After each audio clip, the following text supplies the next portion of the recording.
વિનરમાં દક્ષિણ ગુજરાત યુનિવર્સિટી ખાતે જમવાનું સારી ગુણવત્તા ન હોવાનું કહી એબીવીપી દ્વારા વિરોધ પ્રદર્શન કરાયું હતું। VNSGU ખાતે એબીવીપી દ્વારા વિરોધ પ્રદર્શન કરવામાં આવ્યું હતું।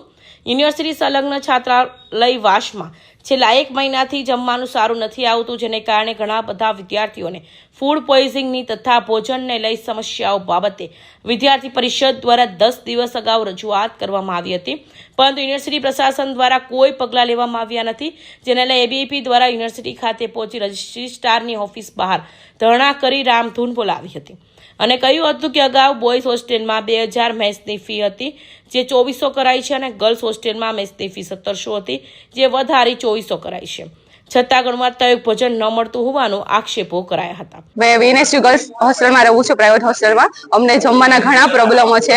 અમારા જમવામાં ઈયળોવાળું જમવાનું આવે છે, વાળવાળું જમવાનું આવે છે, જેના કારણે ઘણી ગર્લ્સને પ્રોબ્લેમ થાય છે જમવાના। જેઓને હોસ્પિટલમાં દાખલ કરવામાં આવેલી છે, જેમનું પીએસઆઈનું રનિંગ બી જમવાના લીધે છૂટી ગયું છે, જેઓ છેલ્લા 4-5 વર્ષથી એક્ઝામની તૈયારી કરતા હતા, તો તેના લીધે એનું રનિંગ બી છૂટેલું છે। તો અમારી એ જ રજૂઆત છે કે જલ્દી આ કોન્ટ્રાક્ટ રદ કરાવો અને નવો કોન્ટ્રાક્ટ અપાવો, જેથી અમને ગુણવત્તાવાળું જમવાનું મળી રહે અને અમે લોકો ભણવામાં સારી રીતે ફોકસ કરી શકીએ।